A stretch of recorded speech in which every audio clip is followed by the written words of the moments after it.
Bueno, vamos a esperar que se una el doctor Brandolini.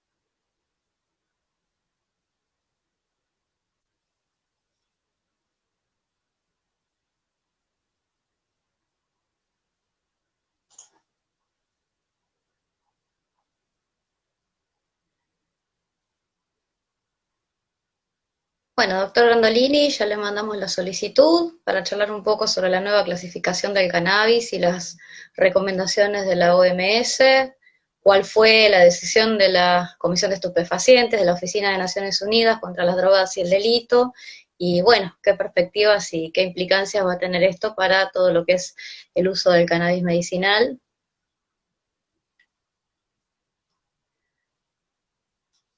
Ya en momento se va a estar uniendo con nosotros.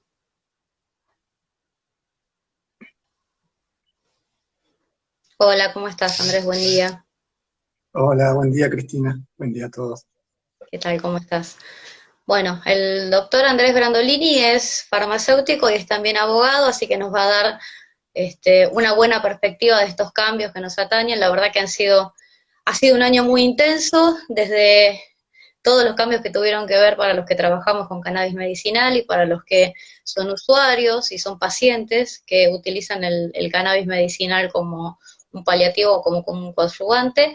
Así que bueno, si nos podés contar un poco, Andrés, ¿cómo es esta cuestión de la Organización de las Naciones Unidas? ¿Cómo y por qué tuvo que tratar este tema? ¿Cuál es la función que tienen? Si nos puedes dar un poco de luz con esta parte.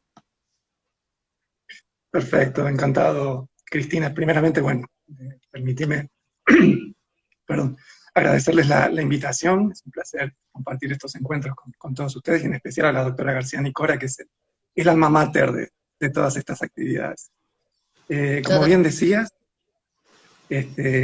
fue un año muy movido y en particular la semana pasada con la reclasificación del cannabis en los listados internacionales. Ese es el tema que nos convoca hoy. Fundamentalmente, diríamos que se eliminó el cannabis y su resina de la lista 4 de la Convención de Estupefacientes del 61, pero dicho, digamos así, no, no es muy comprensible las implicancias que tienen, como bien decías. Veamos, contextualicemos un poco este sistema clasificatorio que es bastante complejo y cómo se adoptó esta recomendación de OMS, y comentemos después, comentaremos también un poco acerca de las 5 recomendaciones restantes. En total fueron 6 recomendaciones de OMS, Bien. solamente la número 1 se aceptó, la refería a la lista 4, a la presencia de lista 4 del cannabis, pero también comentemos el resto de las recomendaciones porque son importantes para tener en cuenta para futura normativa o desarrollos locales. Entonces, en primer lugar, comentemos un poco cómo es el sistema clasificatorio y de modificaciones de los listados. La reunión número 63 de la CND, la Commission of Narcotic Drugs, la Comisión de Estupefacientes, se llevó a cabo del 2 al 4 de diciembre pasado.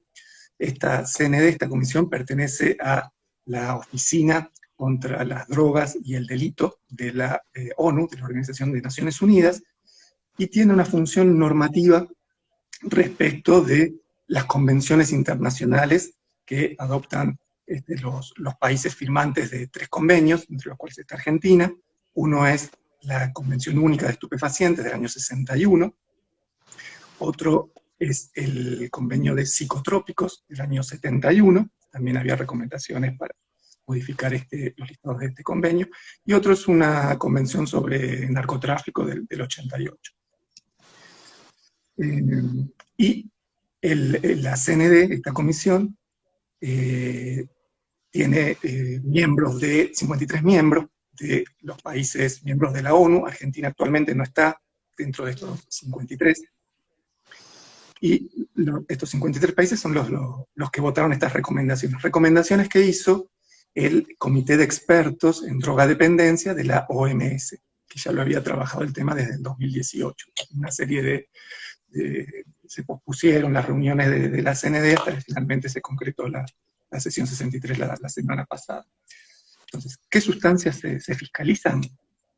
Bueno, cannabis y su resina, cannabis entendido como las unidades floridas o con fruto de la planta de cannabis SP, eso es lo que entiende el convenio por cannabis, pero también, bueno, resina, extractos y tinturas de acuerdo a los métodos extractivos que se usen, exudado, solventes orgánicos o medios alcohólicos, respectivamente. Eso en cuanto a drogas vegetales. Los convenios también regulan, de psicotrópicos, las sustancias. Tetrahidrocannabinol, o sea, THC, las 6 variantes isoméricas. Una de ellas, el delta 9 THC, y dentro del delta 9 THC, las 4 variantes diastereoisoméricas, dentro de las cuales está el dronabinol, que es el levotrans delta 9 THC. Esto tal vez es demasiado químico, pero hay que tenerlo en cuenta porque las convenciones hacen distinciones en este sentido. ¿Qué criterios emplea la OMS para realizar estas recomendaciones? Principalmente, potencial uso abusivo de las sustancias, su peligrosidad en el sentido de los efectos lesivos, deleterios que pueda tener hacia la comunidad y los pacientes. Y por otro lado, la utilidad terapéutica, o sea, los beneficios del uso terapéutico de esos productos. O sea, balancea esos criterios. Entonces, eso en cuanto a la cuestión más administrativa. ¿Cómo regulan las convenciones los controles que se hacen sobre estas sustancias? Bueno, a través de listados. Los listados de la Convención del 61 tiene 4 listados de menor peligrosidad. Tenemos en la lista 1, junto con, por ejemplo, cocaína y hojas de coca, o teníamos en realidad hasta ahora, con cocaína, con heroína, opio, algunos derivados morfinosímiles sintéticos y naturales, como los derivados fentanílicos o morfínicos. También ahí estaba el cannabis y su resina, junto a las tinturas y los extractos. En la lista 2 tenemos, o sea, disminuyendo en el nivel de peligrosidad y utilidad terapéutica, los que mencionábamos antes, los derivados codeínicos, codeína, dihidrocodeína, norcodeína, dextropropoxifeno. Y en el listado 3, los de menor control, que son algunos preparados de algunos de las sustancias del listado 2, hasta una cierta concentración. Para complejizar más la situación, el listado 4 no es el menos restrictivo de todos, sino que pasa a ser el más restrictivo de esta convención. Y ahí está, junto con cocaína, heroína, estaba el cannabis y su resina. Entonces, ¿qué implicancias normativas a nivel internacional tiene que se haya adoptado esta recomendación? Esta primera recomendación era justamente eliminar al cannabis y su resina de este listado 4 de la Convención del 61, que es el que tiene mayores requisitos de control y fiscalización. O sea, todas las sustancias que están en la lista 1 tienen requisitos generales de control. Por ejemplo, el uso medicinal exclusivo, informes de previsiones de uso. La norma en principio no permitiría autocultivo, cultivo comunitario, cultivo por tercero, habilitación de las empresas que vayan a realizar la producción o que sean empresas del Estado. Eso sigue vigente. El artículo 28 de la Convención establece controles adicionales para para el listado de las sustancias presentes en la lista 4, que son, por ejemplo, la necesidad de establecer una agencia específica, que cada país establezca una agencia específica para el control de esas sustancias, que se realicen licencias exclusivas para las empresas, o sea, no para particulares o asociaciones civiles para la producción, que toda esa producción sea gestionada, sea enviada a esta agencia nacional, que va a tener los derechos exclusivos para la comercialización, muchas trabas a nivel de importación o exportación. O sea que en principio estos requerimientos adicionales del artículo 28 de la Convención, al incluir al cannabis y su resina de la lista 4, ya no serían necesarios para esta sustancia. Esa sería la consecuencia directa, normativa, jurídica, internacional de esta recomendación. ¿Qué pasa a nivel nacional? Entonces, para ver cuáles son las implicancias en nuestro entorno. En ese sentido, yo lo analizaría en tres niveles normativos. Por un lado, el de la ley 17818 del 68, que es la ley de estupefacientes. O sea, los lineamientos y las obligaciones que el país suscribe al firmar el convenio, luego los tiene que internalizar. Argentina lo hizo a través de esta ley, la 17818, la ley de estupefacientes, que incorpora los dos listados. La lista 4, al cannabis en los dos listados, la lista 4 y la lista 1. La lista 4 directamente está prohibida en su uso, salvo investigación para uso médico, o sea, ni siquiera tiene en cuenta el uso terapéutico, simplemente necesita la investigación. Y la lista 1, también que establece algunos requisitos para la dispensa, excluye al cannabis.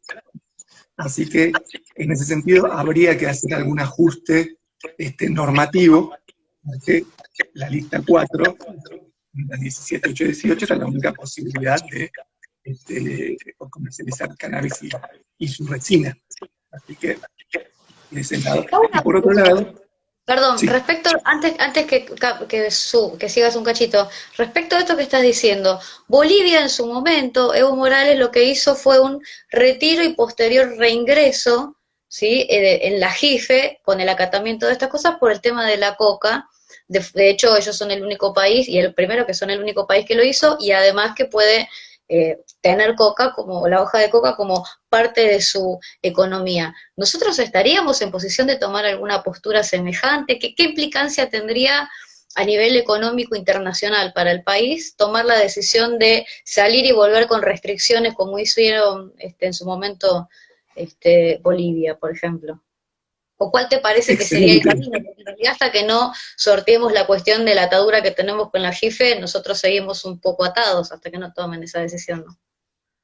Excelente observación, Cristina. Acá ya hay que meterse un poquito en el derecho internacional público. La suscripción de convenios internacionales, tenemos en cuenta que estos convenios internacionales, por artículo 75, inciso 22 de nuestra Constitución, tienen jerarquía supralegal. O sea, los instrumentos internacionales de derechos humanos incorporados en la Constitución tienen jerarquía constitucional. Pero estos tratados internacionales tienen una jerarquía intermedia entre la constitucional, pero están por encima de las normativas de las leyes locales, o sea, encima de la 17318, encima de la 27350 y mucho más encima de mucho mayor jerarquía que el 883, el reciente decreto 883. Pero como bien mencionás, hay mecanismos previstos en el derecho internacional público para, como al momento de suscribir, se pueden realizar enmiendas. O sea, uno suscribe realizando ciertos condicionamientos, que son las enmiendas. Argentina no las hizo en su momento, pero también hay otros mecanismos para, por ejemplo, en el derecho internacional público se llama denunciar esos tratados. O sea, uno puede, como mencionabas vos, para Bolivia, o sea, denunciarlos, volverlos a suscribir. El proceso es bastante complejo, porque se requiere intervención del Ejecutivo y del Legislativo Nacional. con mayorías agravadas, o sea, como toda la jerarquía de esto, supralegal de estos convenios, las cámaras, el Congreso, tiene que votarlo, pero agravando las mayorías, no con las mayorías habituales. Pero sí, creo que no solamente es una alternativa a tener en cuenta, sino que es prácticamente, si uno quiere estar alineado con las obligaciones internacionales, es una de las pocas alternativas que tenemos en el país. Sí, totalmente, porque en la forma, digamos, algo que nosotros nos damos cuenta en la red y en las discusiones es que en la forma en que está en este momento nuestra legislación, es prácticamente imposible hacer algunas cosas sin estar violando la ley de estupefacientes, por ejemplo. Entonces, bueno, ¿cómo van a sortear generar un reglamento que se pase por encima de la ley de estupefacientes sin hacer esto? Me parece que es todo un desafío para este momento. Te dejo seguir con lo que Exactamente. quería ¿No? no escapar de esta pregunta porque la tengo mucho tiempo, muchas veces en la cabeza y no hay no hay mucha gente que esté entendiendo este problema a la hora de ponerse a desmenuzar, ¿no? No, Te no, dejo. la verdad que gracias.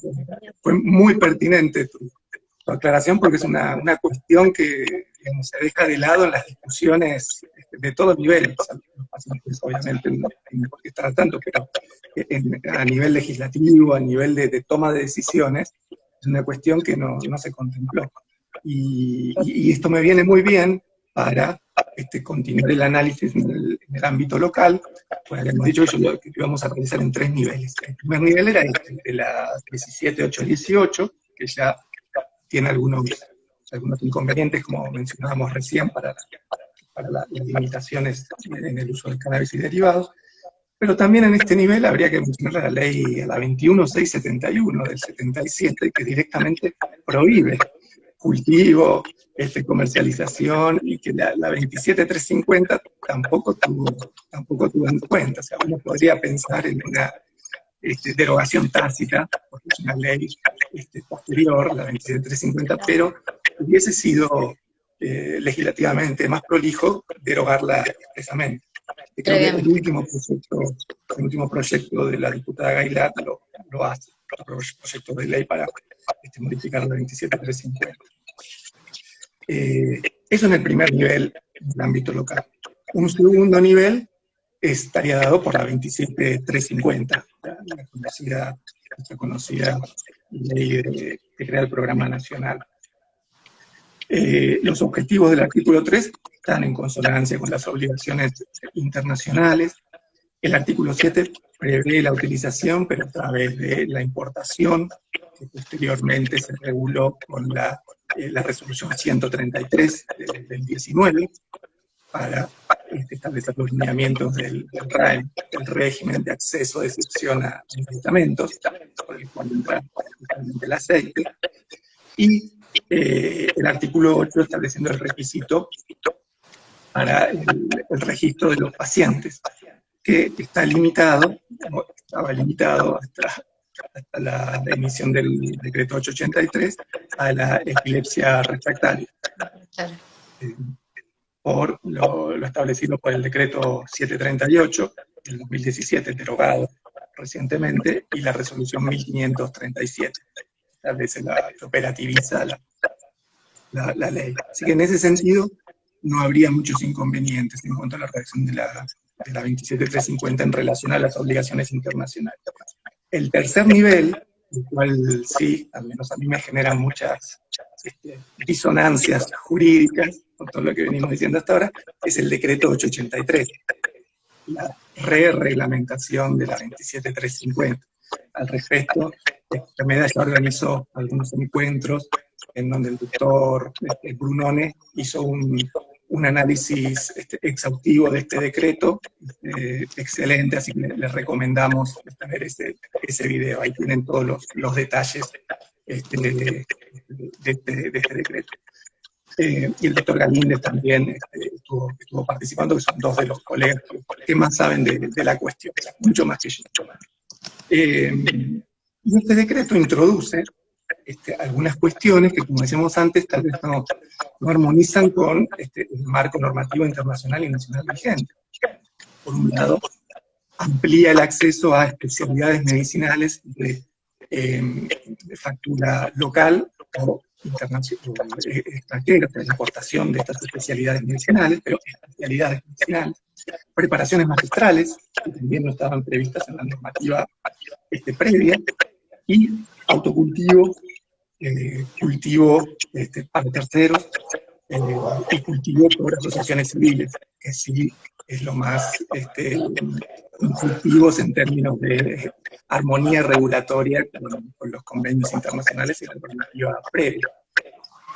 Estas previsiones del decreto 883 no tienen en cuenta los requisitos establecidos para la lista 1 y 4 de la convención.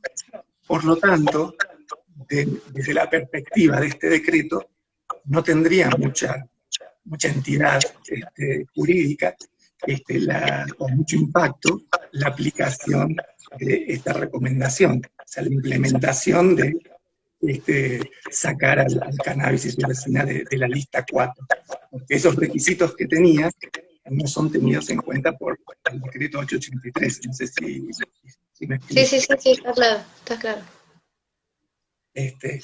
En resumen,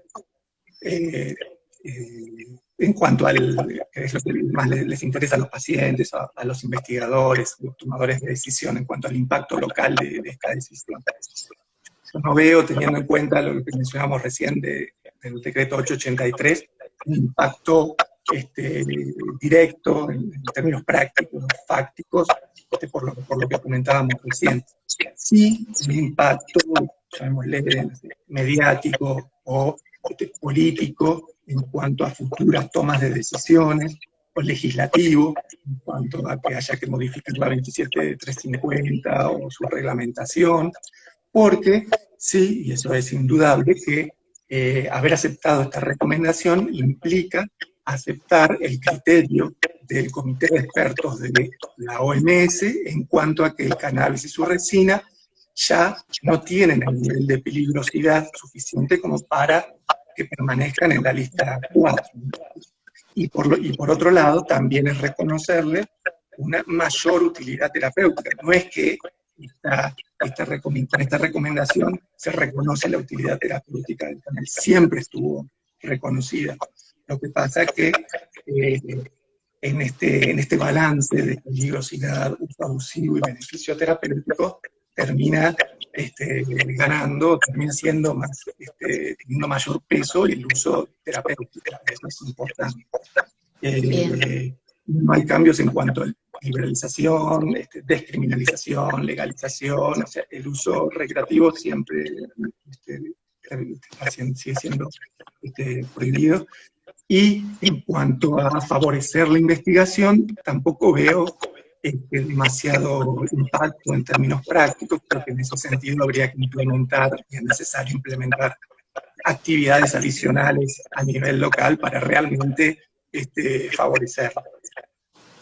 Sí, abrir por lo menos canales que nos permitan a todos los que hacemos investigación tardar algunos meses menos en poder empezar y llevar a cabo un proyecto. Andrés, te hago una consulta, ¿cómo deja esta, o si hubo algún cambio o no, y por qué, respecto del CBD? Porque se sabe que el CBD, debido a la estructura que tiene, no tiene ningún tipo de actividad en los receptores CB1 y por lo tanto no tiene psicoactividad, no produce adicción, no produce tolerancia. Con lo cual, la pregunta es si hubo algún cambio, porque ya desde el 2018 la OMS recomendaba sacarlo de las listas de control y no considerarlo un estupefaciente. ¿Cómo quedó esto? ¿Cambió algo? Porque te pregunto esto porque hay mucho de esto de que se escucha en las reuniones permanentemente de, bueno, plantemos solo CBD. ¿Se puede, por ejemplo, ahora agarrar y plantar un cáñamo que es rico solamente en CBD y que no sea marihuana, como lo contempla la ley de estupefacientes, por ejemplo? Lamentablemente no hubo modificaciones en ese sentido, pero también excelente apreciación la tuya, Cristina, porque me das la introducción para hablar sobre las otras 5 recomendaciones, una de las cuales, la quinta, era específicamente sobre el CBD. Y en este sentido, si me permitís, también hago una pequeña contextualización, una introducción, porque acá ya tenemos que pasar a hablar de la regulación de psicotrópicos, otra convención, la convención del 71, Convención Internacional, que también firmó Argentina, de psicotrópicos. También se regula a través de la distinción entre psicotrópicos y estupefacientes, no queda muy clara en la ley y en los convenios internacionales. En ese sentido les recomiendo la lectura de la disposición ANMAT 885 del 2010, que sí hace una distinción más farmacológica y más científicamente más adecuada, no tan regulatoria. Esta convención también regula a los derivados del cannabis, considerados psicotrópicos, a través de listados. Y acá es al revés, para complejizar más la situación. Los de menor peligrosidad y los de menor control empiezan por la lista 4. En esta lista, por ejemplo, están los derivados benzodiazepínicos. Alprazolam, clonazepam. Lo compramos en la farmacia con la receta rosada única, digamos. Los que tienen menor exigencia de control. Se controlan. La clasificación por listados es simplemente para establecer los niveles de fiscalización y control. Lista 3, de mayor nivel de fiscalización, acá tenemos barbitúricos, por ejemplo, barbital, ciclobarbital, amobarbital. Lista 2, con mucho nivel de control. Perdón, para que la gente entienda una salvedad, los de lista 3 típicamente, como los barbitúricos o los jarabes de morfina al 1%, se pueden adquirir con una receta blanca triplicada en la farmacia. Es decir, lista 4 y lista 3 son cosas que típicamente el paciente con cierto nivel de control podría adquirir en una oficina de farmacia tradicional, ¿no? Como para que se ubiquen en el contexto del día, digamos. Exactamente, estos distintos niveles de fiscalización se operativizan a nivel interno con la necesidad de que las empresas que produzcan requieran vales, cupos para producirlas, para que los médicos prescriptores también tengan que realizar las prescripciones en recetas o formularios oficiales, como mencionabas recién, o que se archive la receta, duplicado, triplicado, son distintos niveles de control, tal como bien mencionabas, Cristina. Y en la lista 2 están los derivados anfetamínicos y delta 9, los diacetosímeros del delta 9 tetrahidrocannabinol, incluyendo el dronabinol, que decíamos que era un diastereoisómero dentro de los del delta 9 THC. Y los de mayor exigencia y control son los de la lista 1, por ejemplo, LSD, mescalina, psilocibina, dentro de los cuales está el THC. Entonces, a nivel local, estos listados se incorporan a través de la ley de estupefacientes, la 19.303, también del año 71. Prohíbe el uso de los de lista 1, o sea, todos los THC, salvo uso en investigación médica y científica, o sea, también ahí la letra de la norma no es muy feliz porque en principio no permite el uso terapéutico, y no habría despacho al público para los de lista 1. Y bueno, lista 2 con formularios oficiales. Después hay también una disposición ANMAT, la 12665 del 17, que establece la posición actual de THC y el 19 THC dronabinol en nuestros listados. Entonces, perdón, Andrés, además está claro que la lista de psicotrópicos son solamente moléculas, monodrogas, no son extractos, no contempla tinturas ni extractos completos de planta, o sea, solamente nombra a los cannabinoides uno por uno, o a los cannabinoides que estén incluidos, digamos, pero como monodroga o como estructura química única. Eso también es diferente respecto de la convención de estupefacientes, porque en psicotrópicos son unidades farmacológicas nada más y no preparaciones. Eso también complica, porque después se agarra cualquier preparación que contiene alguno de los isómeros y también está dentro de las listas. Exactamente. O sea, convención del 61, cannabis, resina, extractos y tinturas, o sea, como droga vegetal, o preparaciones de esa droga vegetal. Y por otro lado, convención, como bien señalado, del 71 de psicotrópicos, las sustancias químicas individuales, o sea, THC, del 9 THC y dronabinol. Y En función de esto, que vienen las recomendaciones, por ordenar un poquito más el lío de listados, vienen las siguientes recomendaciones de la OMS, que no fueron incorporadas, o sea, no fueron aceptadas por la Comisión de Estupefacientes. Solamente la primera recomendación que hicimos mencionar antes, de eliminar de la lista 4 al cannabis. Entonces, ¿qué dice la recomendación número 2? En principio, eliminar de la lista 2 al dronabinol y todos los isómeros de la metano-THC, que es la convención del 71, y pasarla a la lista 1 del convenio del 61, o sea, a la convención de estupefacientes. Por un lado, porque en realidad es un estupefaciente. Cuando se incorporó al listado del 71 no teníamos todo el conocimiento científico que se fue generando en los últimos años. Estos listados no sufrieron modificaciones. El listado para cannabis del 61 tiene 59 años. Sí, recuerden que cuando se hace toda esta fiscalización no se conocía el sistema endocannabinoide, o sea, todo el conocimiento del sistema endocannabinoide desde la década del 90 en adelante. De hecho, la estructura se aisló recién en el 2016 y 2018, con lo cual estamos manejándonos con reglas que salieron de una caja negra prácticamente. Exactamente.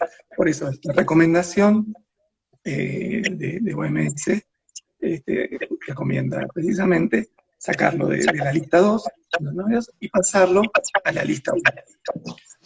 Por un lado, por el principio de similitud, o sea, con este conocimiento científico que se generó, digamos, las propiedades son similares a los que ya están a las que ya tienen la sustancia de lista 1. Y por otro lado, por el principio de no duplicidad. No sería posible que una misma sustancia esté simultáneamente en dos listados.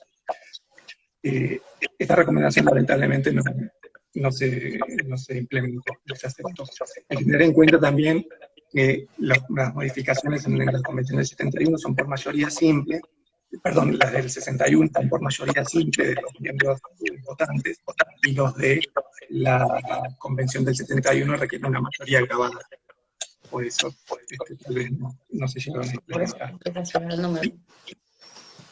Y en función, en virtud de la recomendación 2, o sea, si se hubiese tomado la recomendación 3, si hubiese analizado si hubiese tomado la 2, se hubiese analizado la tercera recomendación de OMS, que también era eliminar el THC de la lista 1, de la Convención del 71, y pasarlo también a la lista 1 del 61. Entonces, eso mejoraría la fiscalización, porque tendríamos todos los derivados del cannabis juntos en la lista 1, junto con las drogas vegetales, con cannabis como droga vegetal. Lamentablemente esta recomendación tampoco se implementó.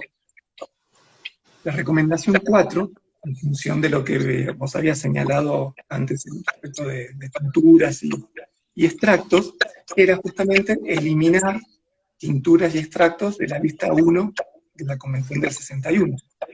Porque justamente, o sea, como bien mencionábamos, hay extractos o de acuerdo al contenido de THC o CBD, sabemos que el nivel de psicoactividad o de peligrosidad que tiene una preparación con alto contenido de CBD es distinta a otra que tiene un contenido considerable de THC.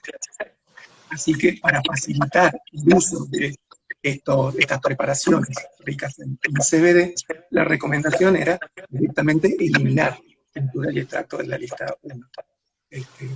Lamentablemente tampoco fue incorporado. Y Andrés, te hago una pregunta, ¿cómo sortean esta cuestión? Porque hay muchos países que tienen sus propias reglamentaciones. ¿Qué implicancia tiene tener su propia reglamentación? Es decir, Uruguay, un poco nos acordamos que tuvo ahí como una tensión, una pelea bastante intensa entre quien era el presidente en ese momento y el director de la JIFE. Y me dicen si podés bajar un poquito el audio porque se está acoplando, Andrés. Ahí bajo un poquito, a ver si Por mejor. ahí está entrando y saliendo. A ver, fíjense si ahí cualquier cosa me avisa.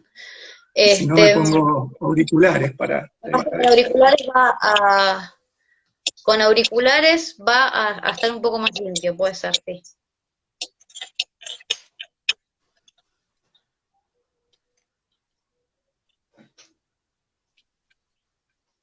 ¿Ahí me escuchás? Un segundito.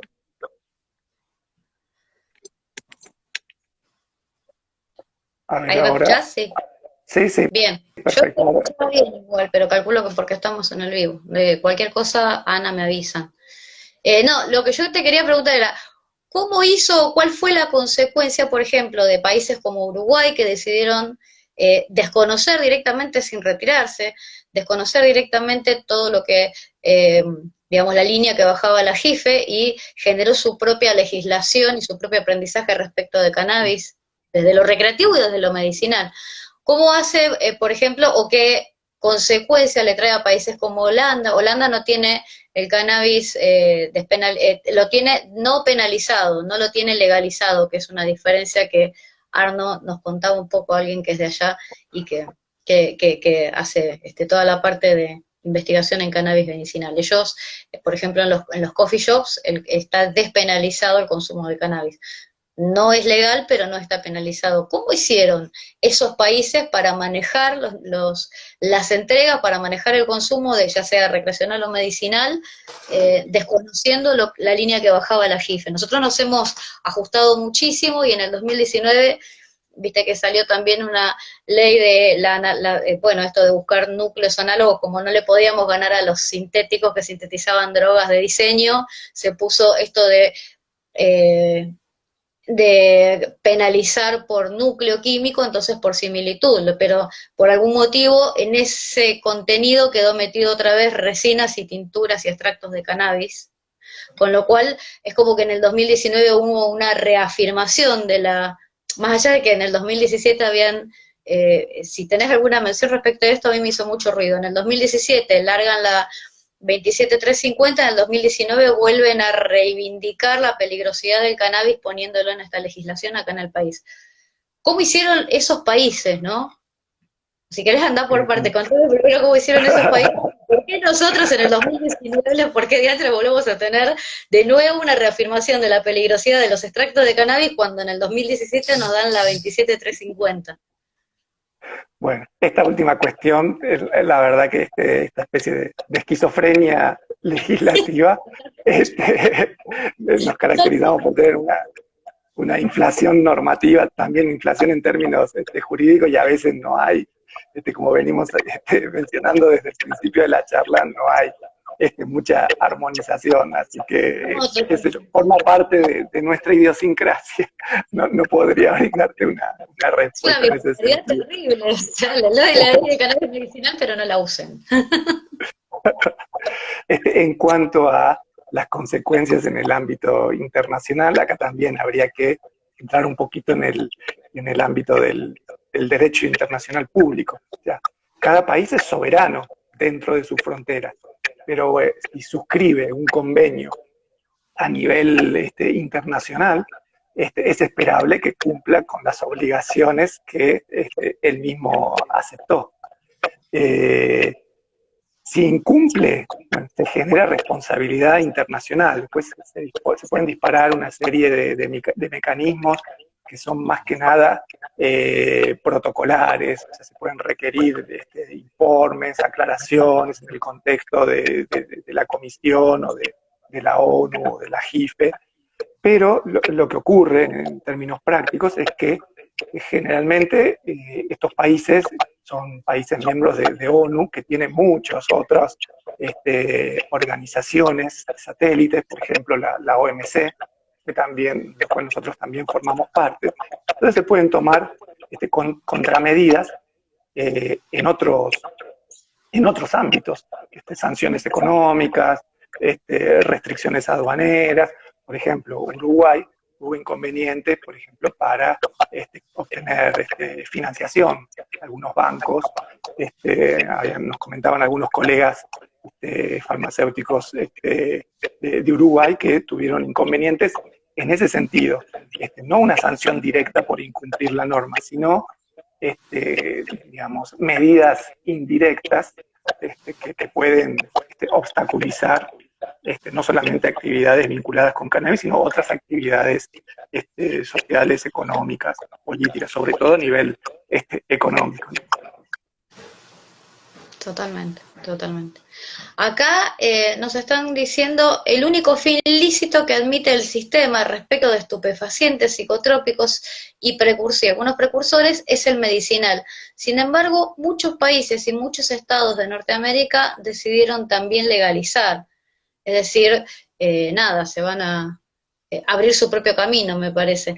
Y esto también es algo que nosotros tenemos que empezar a pensar. Hay que dejar de ir, a ver, a mí me parece que las convenciones y la jefe nos han marcado un camino que se ha intentado seguir a rajatabla, para mi gusto demasiado ajustadamente, y en pos de eso he escuchado muchas veces, bueno, trabajemos con CBD, bueno, trabajemos con el importado, y a mí me parece que hay dos cosas que uno tiene que empezar a plantear.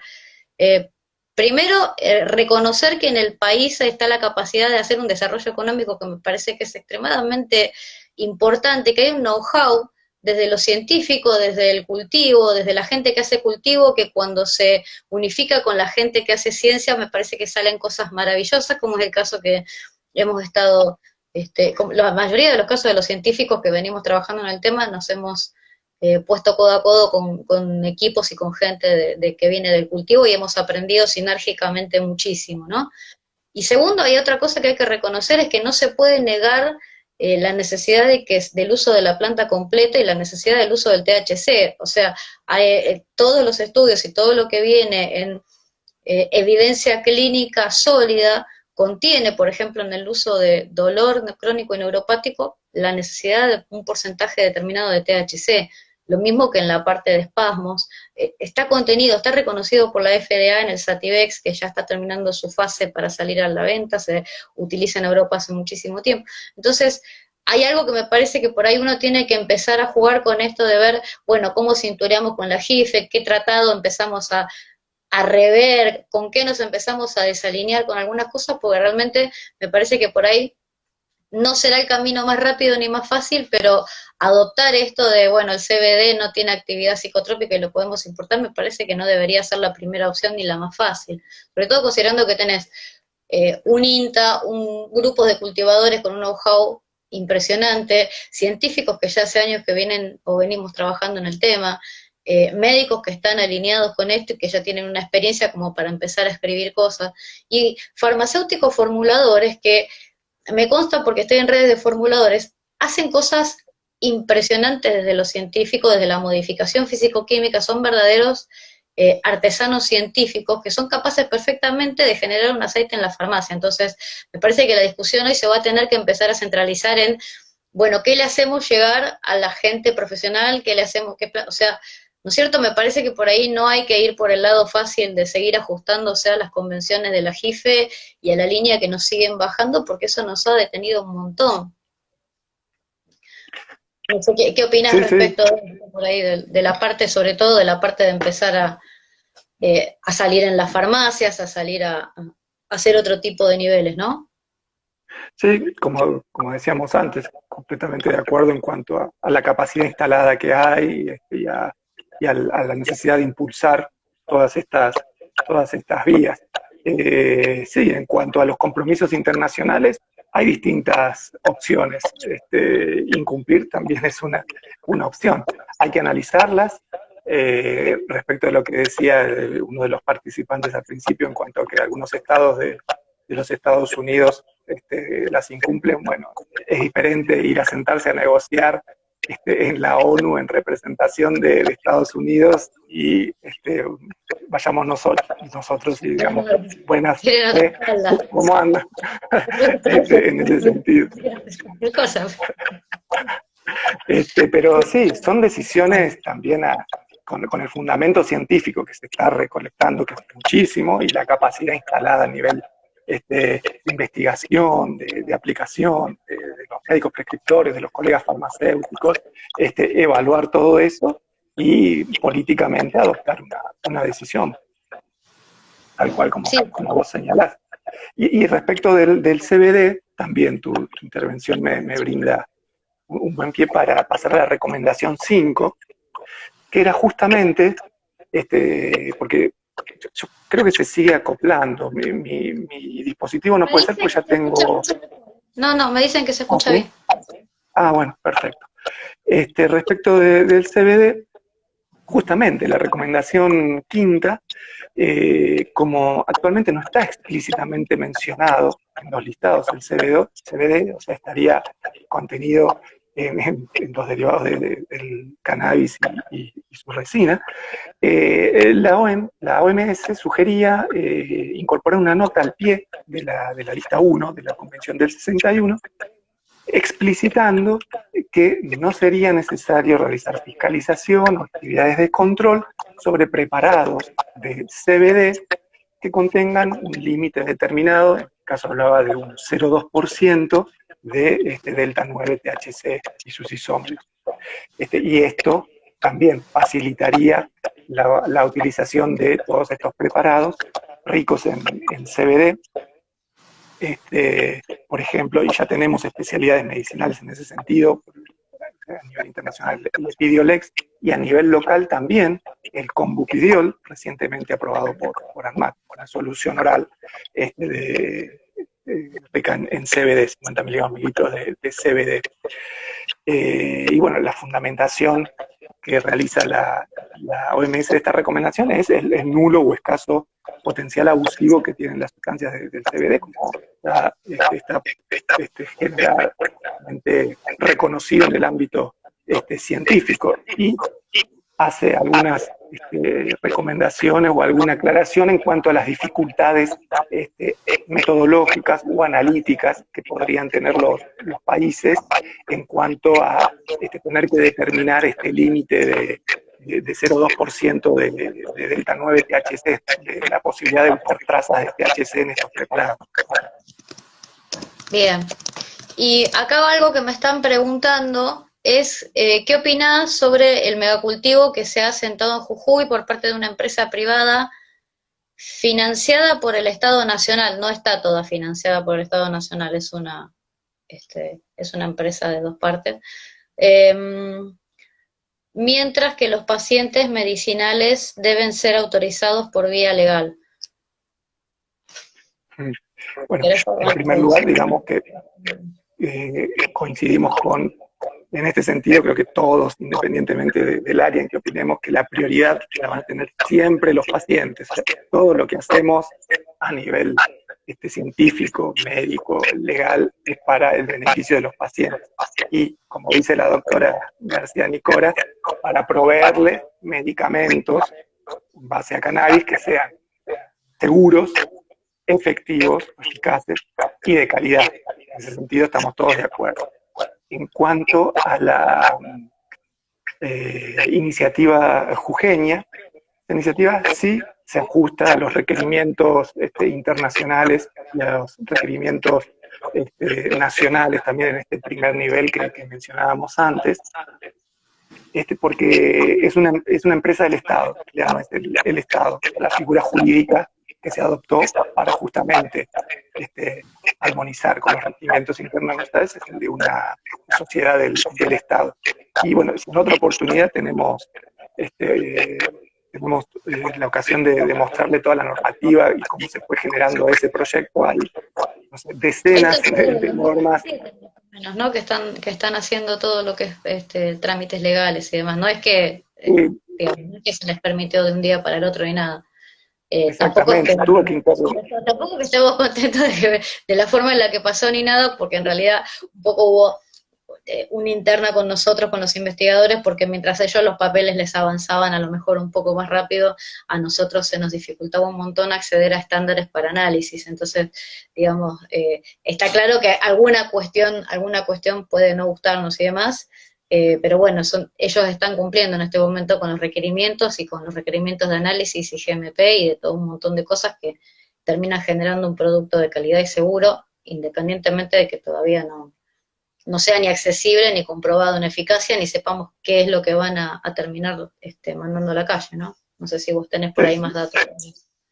No, exactamente, o sea, independientemente de los lobbies políticos u otras cuestiones que puedan surgir, en ese sentido no puedo hacer ninguna Sí, manifestación en cuanto al proceso o a los procedimientos que se llevaron a cabo para este emprendimiento, o sea, por lo que estuve viendo, sí se ajustaría a todos los requerimientos internacionales y nacionales, como decíamos antes. Hubo intervención de ANMAT, del Ministerio de Seguridad para habilitación de los predios de INASE, intervino, bueno, generó el estatuto, o sea, hay muchísima normativa y muchísimos pasos que se llevaron adelante. En otra ocasión tal vez podemos hablar específicamente del tema, pero sí, sí. sí, sí, sí, tal cual. Además hay otra cuestión, y es que me parece que la reglamentación me da la sensación que salió con la suficiente amplitud para que todos los pacientes puedan satisfacer su gusto o su elección, porque en realidad el paciente que le gusta por el placer del cultivo y de la autoelaboración hacerlo, tranquilamente va a estar contemplado y cuidado por esta nueva reglamentación. Pero también hay otro montón, como hablábamos el otro día con alguien de afuera, por ejemplo, Arno Hasekamp, que es quien desarrolló toda la línea de cannabis medicinal y control de cannabis en Holanda y está codo a codo con el ministerio generando toda la parte de legislación de cannabis. Algo que le llamó mucho la atención era por qué harían su propio cannabis si pueden tenerlo en forma segura sin tener que hacer todo la cuestión del cultivo, porque a lo mejor una cosa es un cultivador que vive solo y quiere hacerlo para el dolor o para alguna cosa, y otra cosa es una mamá que el chico le hace 50, 100 convulsiones por día y además tiene que trabajar 8 horas, digamos, ¿en qué momento por ahí esa mamá tendría ganas? A lo mejor sí, pero no todas. Entonces también va a contemplar, me parece, esta reglamentación, la mamá que desee tener un producto seguro adquirido por el farmacéutico que la atendió toda la vida o por un laboratorio que le va a proveer algo que esté. O sea, me parece que por ahí no hay que entrar en esto de forzar a nadie, ni es en contra de la industria farmacéutica, ni es en contra del cultivador solidario. Van a estar las asociaciones de cultivo también contempladas, que va a ser una alternativa que da la sensación que va a salir a lo mejor más rápido que lo que van a salir las empresas farmacéuticas privadas, ¿no? Quizá Aleph es la primera, este laboratorio que va a producir de Jujuy estará más o menos en paralelo, pero me parece que va a haber una alternativa que va a poder satisfacer todas las intenciones, ¿no? Con esta nueva Sí, modificación. sí, sí, y acá a nivel personal, lo anterior era lo más objetivamente posible, acá tal vez incorpora alguna subjetividad. Habría que ver, yo quisiera ver aún para emitir una posición más consolidada, cómo se reglamenta la re-reglamentación. Porque en principio para los registros se menciona solamente una prescripción y una declaración jurada. Es decir, hay que ver para qué indicaciones, cómo se va a controlar la calidad de los productos, cómo se van a llevar los registros diferenciados, ya sea por pacientes, por organización civil, si es cultivo propio, para terceros. O sea, hay muchísimas cuestiones que a mí personalmente me hacen ruido, siempre y cuando, o sea, siempre aclarando, como dijimos al principio, pensando en aportarle a los pacientes. Los pacientes tienen prioridad siempre, pero tenemos que aportarle o allanarles el camino para productos eficaces, seguros y de Seguro. calidad comprobada. Totalmente, sí, me parece que esa es la idea, faltan algunos detalles, falta generar convenios, algo que nosotros siempre intentamos, generar convenios con las asociaciones y las universidades para que nosotros podamos proveer medidas, para que nosotros les podamos proveer calidad, que la flor tenga la calidad de herboristería herbal que tiene que tener, que el aceite tenga el producto final y los niveles de control de calidad que tiene que tener. Bueno, ahí se van a tener que poner un poco en juego las asociaciones con las universidades y demás. Bueno, Andrés, tenemos que ir cerrando porque Instagram se está por cortar en un par de minutos. ¿Querés hacer alguna apreciación final? ¿Algún comentario para No, ir cerrando? no, la verdad que fue muy amena la charla, gracias a vos, Cristina, la verdad que fue un placer. Gracias a los participantes, yo por mi parte, porque no, nada más. No sé si hay alguna consulta más o algún comentario adicionar Eh, más y nos despedimos. ¿No creen que hay un objetivo de centralizar la aclaración de las genéticas por parte del Estado? No, sinceramente estamos en la red y yo no vi ningún objetivo claro respecto de cómo salir a blanquear las genéticas. Hay varias propuestas, hay cosas que se han ido charlando dentro de los grupos de cultivo, de los grupos de producción de la red. No está claro, no nos han bajado una línea que nos sugiera que hay alguna intencionalidad o algún objetivo por parte del Estado, así que por el momento me parece por ahí un poco a priori. Acá te dicen algo más, espérame que... Eh, bueno, se me van las preguntas, pero nos quedan 2 minutos, así que sí, entiendo que no se habilitó el recreativo, pregunto, para el fin medicinal, pero ¿por qué no se desarrolla el sistema de licencias para privados? No sé si esa pregunta es pertinente, yo no tengo demasiado en claro a qué se refiere con el sistema de licencias para privados. Sí, sí, sí, es un mecanismo contemplado en los lineamientos internacionales que se podría haber desarrollado, que se puede desarrollar. Bueno, bueno, creo que nada más. Chicos, les agradecemos muchísimo por haber estado, por haber acompañado. Andrés, nada, sin palabras, son grandes. Te agradezco muchísimo porque tenés como una especie de conocimiento masivo entre las dos partes, la parte farmacéutica y la parte legislativa, que es como muy difícil, no me imagino. Yo soy farmacéutica, no me imagino cómo alguien se pondría a hacer ambas cosas, pero me parece que es apasionante y me parece que era recontra necesario alguien que analice la parte del derecho como vos lo haces, pero con el conocimiento de la otra parte, porque tenés un pie en cada lado y esa hibridación me parece que suma muchísimo. Así que bueno, te dejamos por acá. Muchísimas gracias. Gracias a todos por haber compartido la mañana con nosotros. Un abrazo. Muchas gracias, hasta pronto.